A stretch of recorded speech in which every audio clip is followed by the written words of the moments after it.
और जो बीजेपी के जो उम्मीदवार हैं वो बता रहे हैं कि हमें इतने वोट मिलने वाले, फलाना क्यों इतने वोट मिलने वाले, ये कैसे हो रहा है? हमको 300 पार हो रहा है, 400 पार हो रहा है। ऐसे नहीं हो सकता ना, ऐसे नहीं हो सकता है। जब उनको गांव में आने नहीं दे रहे हैं, जब गांव में उनको एंट्री नहीं मिल रही है पर्टिकुलर पार्टी के उम्मीदवार को, वो गांव में उनको हाईएस्ट वोटिंग हो रही है, 80% वोटिंग आउट ऑफ 60%। उम्मीदवार बोल रहा है कि मुझे मेरा वोट नहीं मिला। ईवीएम के माध्यम से कभी भी डायरेक्ट सहयोग नहीं होता, क्योंकि वोटिंग की चोरी हो रही है, दिन दहाड़े चोरी होती है और उसके लिए जनता लाई लाई कहीं ना कहीं घूमती जा रही है। आज की सरकार यह बहुत निर्दयी सरकार है। निर्दयी सरकार के वक्त, आंदोलन करते वक्त हमें बहुत संभल के आंदोलन करना चाहिए और इस देश दिशा को स्पष्ट करना चाहिए। मैं किसी XYZ को वोट कर रहा हूँ और वो वोट उस XYZ को जाता कि नहीं जाता अगर मुझे नहीं पता, तो मेरा वोट जो है वो सिर्फ वेस्ट ही नहीं हुआ, वो वोट किसी और को गया। अगर जिसको नहीं जाना चाहिए था उसको गया, तो वो व्यक्ति जो है वो चुन के आएगा। और ईवीएम हम क्यों नहीं चाहते? क्योंकि ईवीएम के बारे में साइंटिफिकली ये प्रूव हो चुका है कि इसको छेड़छाड़ करने के कई माध्यम है और किया जा सकता है। इसलिए दुनिया के सभी प्रगत राष्ट्रों में ईवीएम के जगह बैलेट पेपर से ही इलेक्शन होता है। जबकि नीचे जमीन पर रहने वाला आदमी जमीन से आकाश में उड़ने वाले यान को कंट्रोल कर सकता है। तो ये तो ईवीएम मशीन तो हम टच करते हैं, हम बाजू में रहते हैं, तो ये क्या हैक नहीं की जा सकती? देश भर में ईवीएम का विरोध हो रहा है, लोग उसका लीगल एस्पेक्ट भी देख रहे हैं और किस प्रोसेस से ईवीएम भारत में आया उस एक्ट को भी खंगाला जा रहा है। जैसा हम देखते हैं कि आईटी एक्ट जो 2000 है, साथ ही साथ उसकी क्या प्रोसेस है, उसकी सर्टिफिकेट क्या है, इसके ऊपर भी बात हो रही है। हम देख रहे हैं सर कि देश भर में रिटायर्ड जज सुप्रीम कोर्ट के वो भी प्रोटेस्ट कर रहे हैं, वकील लोग भी प्रोटेस्ट कर रहे हैं। तो ये आपको क्या लगता है कि इस तरीके से अगर से देश में लोगों को लगता है कि उनकी वोट चोरी हो रहे हैं, तो भारत सरकार कोई एक्शन क्यों नहीं ले पा रहा है ईवीएम को लेके? भारत सरकार इसीलिए एक्शन नहीं ले पा रहा है कि भारत सरकार भी नहीं रही। अभी तो आप देखिए कि जहाँ वहाँ मोदी सरकार बोल रहे हैं, तो भारत सरकार है कहाँ?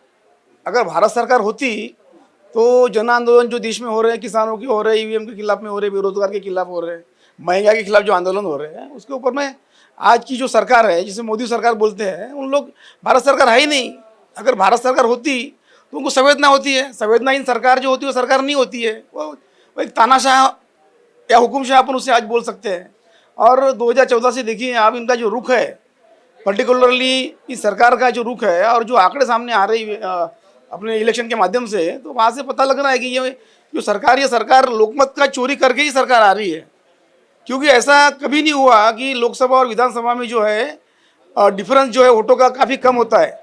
आप पंजाब में देखिए, वहाँ 100, 150, 200 वोट विधानसभा से उनका उम्मीदवार चुन के आ रहा है। ये मतलब क्या है, क्या हो रहा है यहाँ पे? और जो बीजेपी के जो उम्मीदवार हैं वो बता रहे हैं कि हमें इतने वोट मिलने वाले, फलाना क्यों इतने वोट मिलने वाले, ये कैसे हो रहा है? हमको 300 पार हो रहा है, 400 पार हो रहा है। ऐसे नहीं हो सकता ना, ऐसे नहीं हो सकता है। जब उनको गांव में आने नहीं दे रहे हैं, जब गांव में उनको एंट्री नहीं मिल रही है पर्टिकुलर पार्टी के उम्मीदवार को, वो गांव में उनको हाईएस्ट वोटिंग हो रही है, 80% वोटिंग आउट ऑफ 60%। उम्मीदवार बोल रहा है कि मुझे मेरा वोट नहीं मिला। ये क्या जादू हो रहा है कि यहाँ पे? सीधी बात है कि इनको सत्ता में आने के लिए लोकमत की चोरी करने का एक ईवीएम के माध्यम से चाबी मिली हुई है, और चोर जो है वो ये चाबी छोड़ना नहीं चाहता, क्योंकि सत्ता में आना है, हुकुमशाही लाना है, दुनिया को परेशान करना है, जनता को परेशान करना है। आज वैश्विक लेवल पे जो है ईवीएम के बारे में जहाँ जहाँ आंदोलन हुए, वहाँ उन लोगों ने ईवीएम बंद किए। एक भी आदमी अगर आंदोलन किया तो वहाँ पे जो जनहितकारी सरकार होती है, उन लोग ईवीएम बंद कर देते हैं। बट भारत में ऐसा क्या हो रहा है कि पूरा देश चिल्ला रहा है। आज बुद्धिजीवी वर्ग आज रास्ते पे आके बैठा हुआ है, फिर भी आप टस से मस नहीं हो रहे। चुनाव आयोग जो है बुद्धिजीवियों के आंदोलन को, डेलीगेशन को समर्थन नहीं दे रहा है, समय नहीं दे रहा है, उनको जेल में डाल रहे हैं आप लोग। तो ये क्या तानाशाही नहीं तो क्या है? संविधान कहाँ है?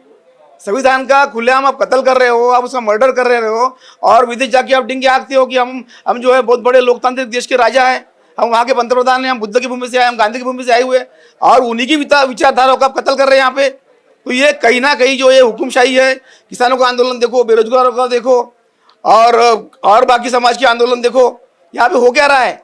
खाली आप सोशल मीडिया के माध्यम से जो है आपको ये सब चीज़ें मिलेगी, मेन स्ट्रीम मीडिया और प्रिंट मीडिया में भी आपको ये चीज़ें नहीं मिलेंगी। जहाँ लोकहितकारी बातें होती है, आंदोलन होता है, वहाँ आपको मेन स्ट्रीम मीडिया और प्रिंट मीडिया आपको गायब दिखेगा। आप ही लोग हो जो ये सरकार के विरुद्ध हमारी आवाज़ जो बुलंद कर रहे हो, और मैं आपको बधाई देता हूँ कि सोशल मीडिया के माध्यम से आप देश का जो असली हालत जो है वो जनता के सामने रख रहे हो। आपको बधाई देता हूँ। और ईवीएम बंद होना बहुत ज़रूरी है, नहीं तो ये देश का संविधान, देश के लोगों का भविष्य, आम जनता का जीना ये हराम हो जाएगा। इसलिए हम लोग सब चाहते हैं, इसलिए हम मैदान में आए हैं। ये जो जन आंदोलन 17 तारीख का नागपुर में होने जा रहा है, इसे भारी संख्या में पूरे नागपुर से, पूरे देश से यहाँ पे लोग आने वाले हैं और ये बहुत बड़ा आगाज़ नागपुर से, शहर से हो रहा है। और मैं चाहता हूँ कि नागपुर क्रांति भूमि बौद्धों की भूमि है, बाबा ताजुद्दीन की भूमि है, इसे हम संघ की भूमि नहीं होने देंगे और हम इस आंदोलन को मरते दम तक अपनी सांस के आखिरी तक चलाएंगे और संविधान की हम यहाँ पे जीत करेंगे। और इन जो संघीधारी है, संघ का जो सरकार आज चल रहा है, इनको हम यहाँ से भगाएंगे। ठीक है, जय हिंद, जय भारत, जय संविधान। भारत का संविधान भारत के नागरिकों को जिस तरीके से वोट और साथ ही साथ एक प्रकार से चुनाव का और एक प्रकार से बोलने का और लिखने का अधिकार देता है, उसी अधिकार के तहत विगत 10 सालों से लोग ईवीएम पर एक शक की नज़र से देख रहे हैं। लोग प्रोटेस्ट कर रहे हैं, चाहे वो सुप्रीम कोर्ट के वकील हो या रिटायर्ड जज हो। ये अपनी मांग चुनाव आयोग के सामने मनवाने की कोशिश कर रहे हैं। हम देख रहे हैं नागपुर में भी एक बहुत बड़ा प्रोग्राम होने वाला है, जिसकी आज रवि भवन में मीटिंग है। सर, हम देखते हैं कि इस तरीके से एक लोकतांत्रिक देश में अगर से वोटिंग मशीन के ऊपर ही एलिगेशन लगते हैं, तो जो लोक प्रतिनिधि नियम है हमारे, जो भारत के अनुच्छेद है, चाहे वो 1951 हो या फिर 1961 हो, साथ ही साथ हमारा आईटी एक्ट है सन 2000, तो उस तरीके से आपको लगता है कि एक भारत का नागरिक अगर से उसके वोट को वो चुरा रहा है, ऐसा महसूस कर रहा है, तो उसने क्या एक्शन लेना चाहिए? देखिए, मैं प्रथम तो आवाज़ इंडिया टीवी का बहुत धन्यवाद अदा करता हूं कि आपने इस विषय को छेड़ा है और इसका आप आगे इसको लेके जा रहे हैं। तो ये जो आपने बात कही कि आपका जो वोट है वो वोट कहाँ जा रहा है ना, ये जो वोट देने वाला व्यक्ति है उसको पता नहीं चलता है। अगर मैं किसी XYZ को वोट कर रहा हूँ और वो वोट उस XYZ को जाता कि नहीं जाता अगर मुझे नहीं पता, तो मेरा वोट जो है वो सिर्फ वेस्ट ही नहीं हुआ, वो वोट किसी और को गया। अगर जिसको नहीं जाना चाहिए था उसको गया, तो वो व्यक्ति जो है वो चुन के आएगा। मतलब मैं जिस लोक प्रतिनिधि को चुन के लाना चाहता हूँ उसको नहीं ला पा रहा हूँ, बल्कि जो लोक प्रतिनिधि चुन के नहीं आना चाहिए वो लोक प्रतिनिधि इस मार्फत चुन के आता है। तो ये इसके ऊपर मैं समझता हूँ, टेक्निकली समझता हूँ कि हर चीज़ का जो है, अगर वो कोई कंप्यूटर से रिलेटेड वाली चीज़ है तो उसका हर एक का एक प्रोटोकॉल होता है, हर एक की एक टेस्टिंग प्रोसीजर्स होते हैं। तो इस ईवीएम के बारे में पता चला है, मतलब एक आरटीआई के मार्फत में हमारे वकील, दिल्ली के जो वकील आंदोलन कर रहे हैं, उन्होंने बताया कि ये इसके ऊपर में टेस्ट जो है, टेस्ट की अप्रूवल्स या क्या टेस्टिंग इसके ऊपर की है, यानी जिसको सर्टिफिकेट वगैरह बोलते हैं, वो सर्टिफिकेट है ही नहीं। अच्छा। और जो सर्टिफिकेट नहीं है, अगर वो बना रही है, मशीन बन रही है, उसके ऊपर सर्टिफिकेट नहीं है। और हम वैसे भी जानते हैं कि हमारा जैसे मोबाइल है, लैपटॉप है, ये वैसे हैक होता है या उसके ऊपर कुछ भी हम कर सकते हैं, बाहर से एक्सटर्नल फोर्सेस से कर सकते हैं, उसको प्रोग्राम किया जा सकता है। उसको फुल प्रूफ बनाने के लिए हमारे पास में अगर कोई मेथोडोलॉजी नहीं है, कोई सिस्टम नहीं है, या वो अगर जानबूझ के नहीं की है, तो इसका मतलब जो है वो शक के दायरे में है। तो इसीलिए मुझे लगता है कि ये जो रिप्रेजेंटेशन एक्ट में की जो बात कर रहे हैं, अगर उसको सही मायने में इम्प्लीमेंटेशन कराना है, तो ये मशीन जो है, जो शक के दायरे में है, वो पूरी तरह से बैन होनी बहुत ज़रूरी है। सर, आपने एक मुद्दा जो छेड़ा है आपने, कि जो हमारा आईटी एक्ट है, इंफॉर्मेशन टेक्नोलॉजी एक्ट सन 2000, उसमें भी जो सर्टिफिकेशन होना चाहिए या जो इसका क्लासिफिकेशन होना चाहिए या जिस तरीके से एक प्रकार से उसका एक रूल एंड रेगुलेशन होना चाहिए, तो ये इस तरीके से जो प्रोग्राम हो रहा है नागपुर में, ये पब्लिक की भावना को जागरण करने के लिए एक प्रोग्राम है। तो आपको लगता है कि कानून की लड़ाई भी लड़ना चाहिए साथ में? कानून की लड़ाई तो मित्र लड़ना बहुत ज़रूरी है। कानून की लड़ाई मुझे लगता है, जैसे मैं देख रहा हूँ कि दिल्ली में जो आंदोलन चल रहा है, सुप्रीम कोर्ट जो हमारा हाईएस्ट कोर्ट है भारतवर्ष का, वो वकील वो आंदोलन को लेके चल रहे हैं। मतलब कानून की लड़ाई साथ साथ में चलते हुए ये आंदोलन भी करना जरूरी है, और कानून की लड़ाई तो लड़नी ही पड़ेगी। जितनी पिटिशंस है हम इसके अगेंस्ट में बहुत ही सोच समझ के, बहुत ही अच्छे से ड्राफ्टिंग करा के, बहुत अच्छे से उसमें मुद्दे डाल के हमने वो कानून की लड़ाई लड़ते रहनी चाहिए। जिस तरीके से लोग आरोप लगा रहे हैं, भारत के नागरिक आरोप लगा रहे हैं कि इलीगल तरीके से मशीन को लाया गया, तो उससे लीगल चुनाव कैसे होगा। हम और लोगों से जानते हैं कि वो किस तरीके से इस मशीन को अपने देश से, अपने जो वोट उनकी चुराए जा रहे हैं, वो अपने आगे की रणनीति क्या बनाते हैं। आप जुड़े रहिए आवाज़ से। सर, हम देखते हैं कि जिस तरीके से हम परिस्थिति देख रहे हैं, पूरी दुनिया में इस तरीके से अगर से ईवीएम के बैन के नारे हुए तो पूरी दुनिया में उसको बैन भी किया गया, पर भारत में इतने लेट से लोग कर रहे हैं, पर इसका बैन क्यों नहीं हो पा रहा है, आपको क्या लगता है? भारत में ईवीएम बैन इसलिए नहीं हो पा रहा है क्योंकि सत्ता में जो पक्ष है और जिनकी सरकार है वह बहुत ज़्यादा कॉन्फिडेंस में आ गए हैं कि, और उनको दूसरी चीज़ भरोसा नहीं रहा कि हम अगर सही मायने में इलेक्शन बैलेट पेपर से या सही ढंग से ईवीएम से करेंगे तो हम चुन के आएंगे, यह उनको बिल्कुल विश्वास नहीं रहा। क्योंकि जनता में, वो चाहे स्टूडेंट्स हो, चाहे गवर्नमेंट एम्प्लॉइज़ हो, चाहे फार्मर्स हो, और भी जितने भी सेक्टर हमारे भारतीय नागरिक है, उन सब में इतना रोष है कि वो ये सरकार को गिराना नहीं, उखाड़ के फेंकना चाहते हैं। और fair, free and fair election अगर हो गया, चाहे वो ईवीएम के माध्यम से हो, चाहे वो बैलेट पेपर के माध्यम से, तो ये सरकार आ ही नहीं सकती। और ईवीएम हम क्यों नहीं चाहते, क्योंकि ईवीएम के बारे में साइंटिफिकली ये प्रूव हो चुका है कि इसको छेड़छाड़ करने के कई माध्यम है और किया जा सकता है। इसलिए दुनिया के सभी प्रगत राष्ट्रों में ईवीएम के जगह बैलेट पेपर से ही इलेक्शन होता है। और बैलेट पेपर से इलेक्शन माने आप उसको वेरीफाई कर सकते हैं। ईवीएम मशीन के वोट्स आप वेरीफाई करने के लिए, एक बार बंद मशीन हो गई और छेड़छाड़ हो गई तो आपके पास कोई प्रूफ नहीं रखता। इसीलिए भारत का हर नागरिक यह चाहता है कि यह ईवीएम को हटा दिया जाए और बैलेट पेपर से ही इसका भारत का इलेक्शन हो, ताकि जो सही मायने में जनता की सरकार है वो चुन के आए और जनता के लिए काम की। जो काम पिछले 9 सालों में उल्टे सीधे काम हुए हैं, उसके जनता में बहुत रोष है। कितने गिनाए, एक हो तो गिनाए, एक हाथ दूसरा हो तो अपन लिस्ट बनाए, लेकिन हर जगह उन्होंने भारतीय जनता को गुमराह किया है, झूठ बोला है, धर्मांधता की तरफ लेके चले गए, हिंदू मुस्लिम करते रह गए, झूठे वादे करते रहे। कई आंदोलन हुए जिसमें उन्होंने सच्चे आंदोलनकारी को झूठा साबित करके उनको टंगाते रहे, उसमें कई नागरिकों की मृत्यु हो गई। हम कहते हैं कि एक आध दो काम उन्होंने अच्छे भी किए तो हम उनकी सराहना करते, लेकिन जो गलत है उसको हम गलत बोलना चाहते। चाहे वो फिर गुजरात की दंगल हो जिसे पूरा देश ही नहीं तो पूरी दुनिया एक जीनोसाइड समझती है, फिर ऐसे पुलवामा की हो, इलेक्शन के वक्त ही हो ऐसे कारनामे करते हैं।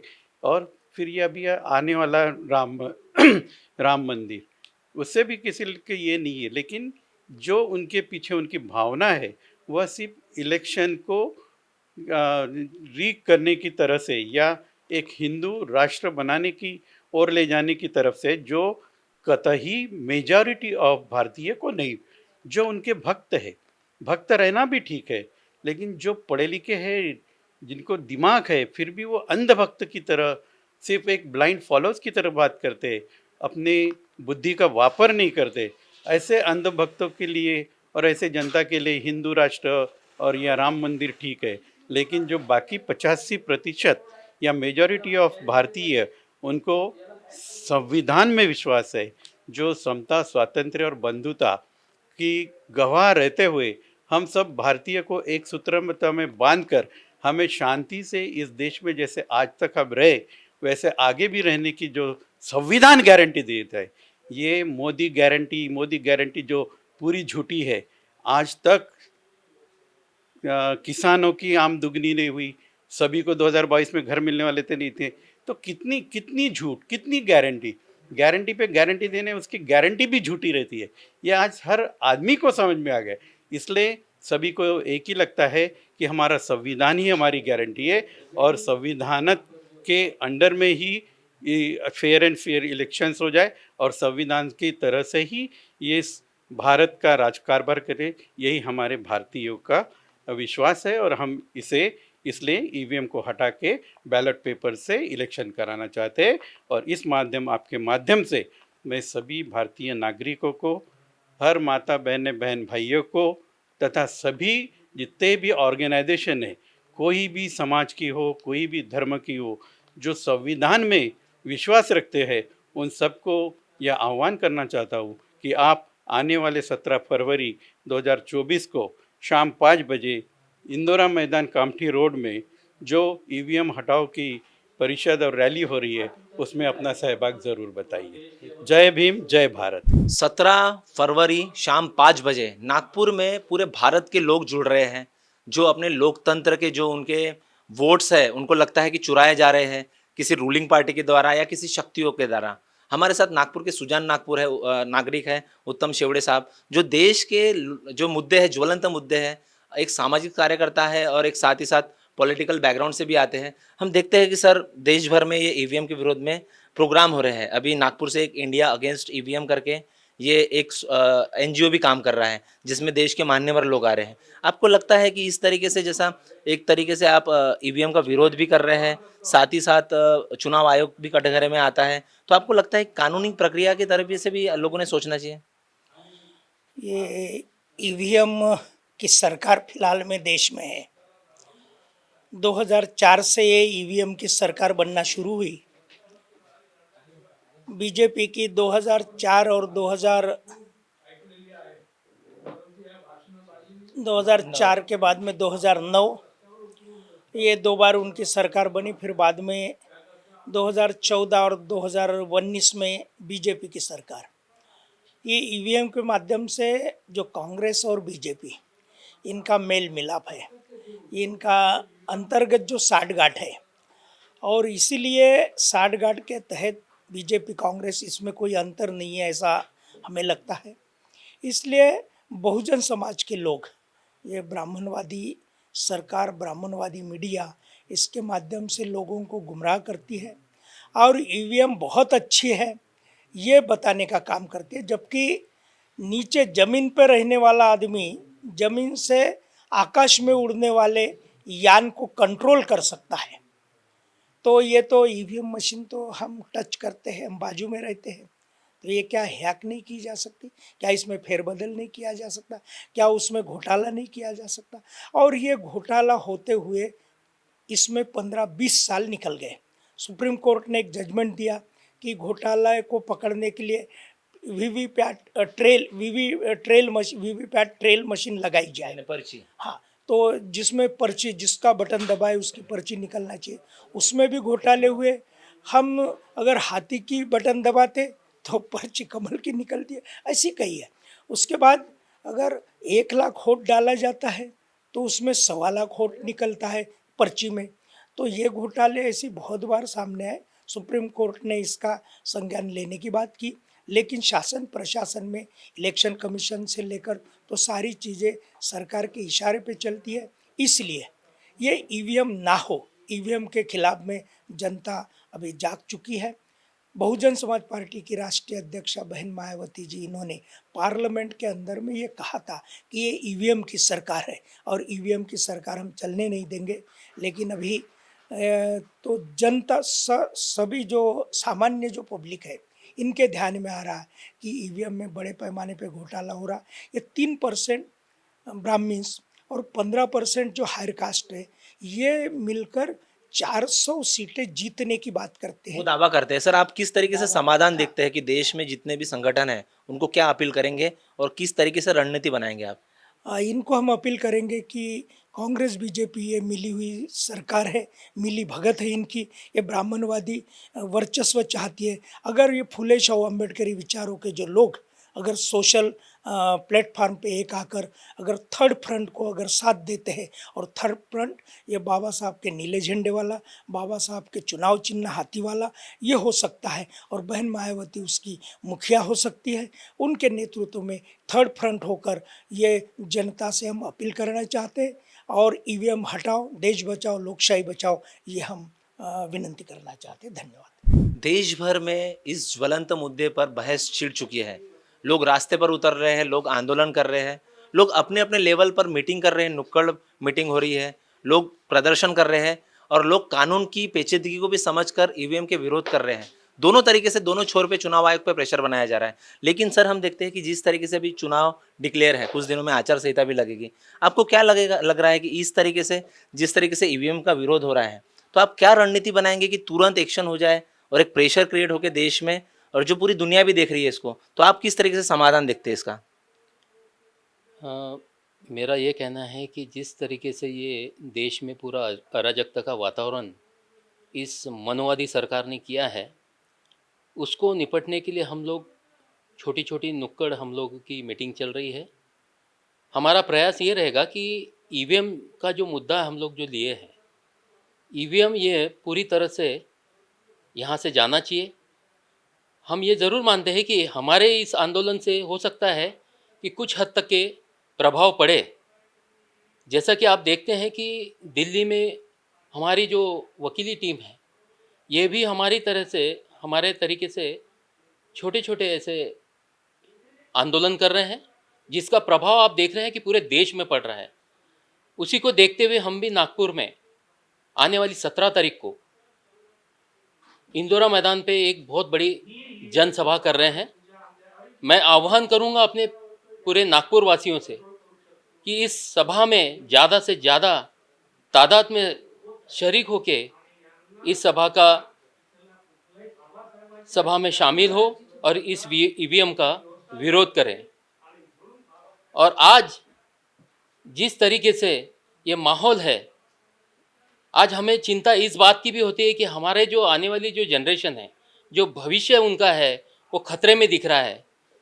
आज 14 तारीख है, यानी आज के दिन लोग वो वैलेंटाइन दिन मना रहे हैं और अपना लोग खुशियां मना रहे हैं। लेकिन हमको उस बात से कतई ये नहीं लग रहा है कि भाई ये सब चीज़ें फालतू चीज़ें, हमारे बच्चे इस फालतू चीज़ों में जाना चाहिए। आज देश में इस तरीके का वातावरण है कि हमारे बच्चों की आने वाला भविष्य बहुत खतरे में दिखते हुए उन लोगों ने भी विचार करना चाहिए, उन नौजवानों ने भी विचार करना चाहिए कि आज आने वाले समय अपने लिए कितना कठिनाई का है। बिल्कुल मैं साथियों आप सभी से, आपके चैनल के माध्यम से ये गुजारिश करूंगा, आप भी हमारे साथ आइए और इस ईवीएम का विरोध करें। राष्ट्र प्रेम और देश प्रेम के लिए लोग सड़कों पे आ रहे हैं और अपने देशभक्ति के लिए और देश के लिए और लोकतंत्र के लिए, अपने वोट को बचाने के लिए और अपने हक और अधिकार को बचाने के लिए एकजुट हो रहे हैं। हम और लोगों से बात करते हैं, आप जुड़े रहिए आवाज़ इंडिया टीवी से। देश भर में इस ज्वलंत मुद्दे को लोग सड़क पर, लोग अलग अलग जगह पर मीटिंग कर विरोध कर रहे हैं। हमारे साथ और कुछ युवक हैं जो देश और दुनिया को ये बताते हैं कि हम डेमोक्रेसी के साथ हमेशा खड़े रहेंगे, चाहे कोई भी थ्रेट रहे। हम देखते हैं, आप एक भारत के युवक होने के नाते हम देखते हैं कि जिस तरीके से 10 से 12 सालों से ईवीएम पे आरोप लग रहा है, अभी देख रहे हैं हम सुप्रीम कोर्ट के जज भी, जो रिटायर्ड जज थे वो भी रास्ते पे आ गए, बार काउंसिल के जो वकील हैं वो भी रास्ते पे आ गए। आपको क्या लगता है, इस तरीके से गवर्नमेंट जब बोलते हैं कि हम 400 के पार है, तो उनको ईवीएम हटाने से डर क्यों लग रहा है? मुझे ऐसा लगता है कि इलेक्शन जो है वो हमेशा ट्रांसपेरेंट प्रोसेस होनी चाहिए।